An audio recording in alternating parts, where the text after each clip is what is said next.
សួស្តីបងបាទសួស្តីអូនបងនិយាយចឹងEco-Link Cambodia នៅសាខា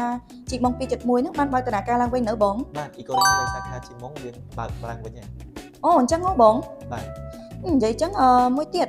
លើថា Eco-Link Cambodia ទទួលទិញអីវ៉ាន់ Hermes Chanel LV ចុះប្រភេទអីវ៉ាន់ផ្សេងទៀតបងទទួលទិញអត់បងបាទទទួលទិញទាំងអស់ឲ្យតែរបស់ original អញ្ចឹងដូចជាទឹកអប់ដូចជាគ្រឿង cosmetic ដូចជាគ្រឿងអលង្ការដែលមានម៉ាក brand អញ្ចឹងណាបងមានន័យថាឲ្យតែជាអីវ៉ាន់ brand original គឺខាង Eco-Link Cambodia ទទួលទិញត្រូវទេបងបាទទទួលទិញទាំងអស់ជំរាបសួរអតិថិជន Eco-Link Cambodia ទាំងអស់គ្នាយើងខ្ញុំមានសេចក្តីរីករាយជូនដំណឹងថាសាខាជីកម៉ុង271បានបើកដំណើរការឡើងវិញហើយដូច្នេះបងប្អូនលោកស្រីអាចអញ្ជើញមកប្រើប្រាស់សេវាកម្មលក់ទំនិញជាមួយ Eco-Link បានយ៉ាងងាយស្រួល Eco-Link Cambodia ទទួលទិញផលិតផល brand original ជាច្រើនប្រភេទដូចជាកាបូ